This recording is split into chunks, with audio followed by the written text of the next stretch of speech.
Hi, this is Zach Meir with the Bulletin Board Heroes on Monday, the 6th of April, here on Share Talk and sponsored by the UK Investor Show.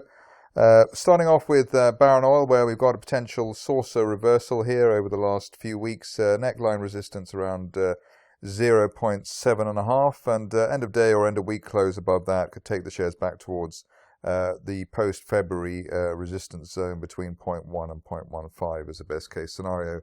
The break to the upside valid really only while we hold above 0.05 pence.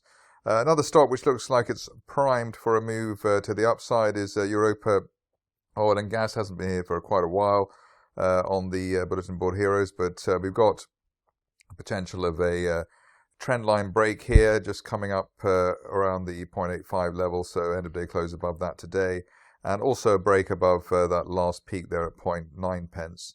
Would be an alternative trigger for the bulls. Nice bullish divergence as well, showing that the recent price action could be a positive for the stock. You can see actually that's underlined by the way that most of the candles, all but one in recent days, has been a green one, which is important in technical terms. Another stock which looks like it's bubbling higher is Emerson.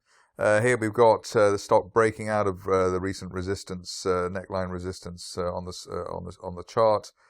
So that's around the 2.8 pence level.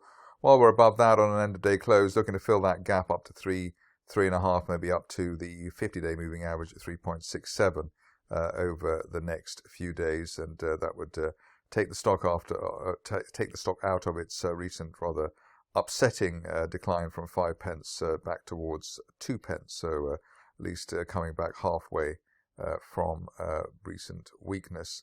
Mobile Streams came up with the goods on Friday. Been coming up with the goods actually the day before as well, but currently well above the 200-day moving average at 0.22 pence, let's say, and breaking through that resistance at 0.3, above 0.3, which is the October peak. Looking for 0.55 as suggested before at the end of last week for the shares, but good progress being made there. Can't really avoid looking at Novacyt. Nice move today. We had that line of resistance at 214, which has been broken, and above that on an end of day close basis. There are rather simple messages that we're looking for a push towards the top of a rising February trend channel at 300 pence, which will no doubt cheer the fans of this stock.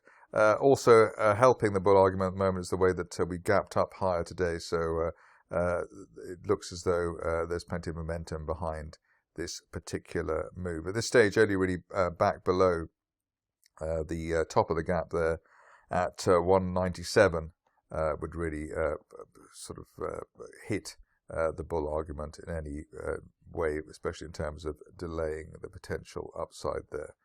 Onto a stock which is new to the Bulletin Board Heroes. It comes in the form of Pharos Energy.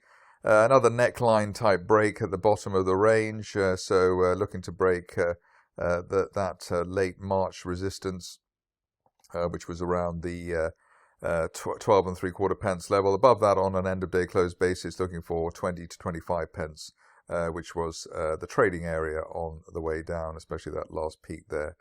In March at 21.4. At this stage, only really back below today's intraday floor, sub 11 pence, upsetting the bull argument. Good bullish divergence coming in there as well in the RSI window. Pathfinder has been a bit of a wobbly situation, but looks like it may be resolved on the upside. We had that initial spike through the 50-day moving average to start April, but then we came back quite painfully, sort of nearly 50% retracement. This time, though, having shaken the weak hands out, looks as though while we're above the 50-day line at 0.64, the shares could finally get up to that 1 to 1.2 pence trading resistance area from December and January, even if we fade again after that, if the fundamentals don't deliver. Onto Talat Energy. Looked at this, I think, last week, gapped up out of a falling wedge, which is a very strong thing to do. End of day close above the 50-day moving average of 2.5 pence today points the stock towards 4 pence, which is a January resistance line projection. Finishing off with another winner from last week, coming in the form of tissue Regenx, just approaching the 50-day moving average now, which is around the 0.85 pence level. End of day close above that, and we're looking at retesting February resistance at 1.3 pence for the shares, on the assumption that we really flushed out the weak hands again below that old 0.45 pence low. So bear trap rebound here for the stock, and a good bullish divergence as well, backing up the move in the recent past. That's it from me today. More updates tomorrow.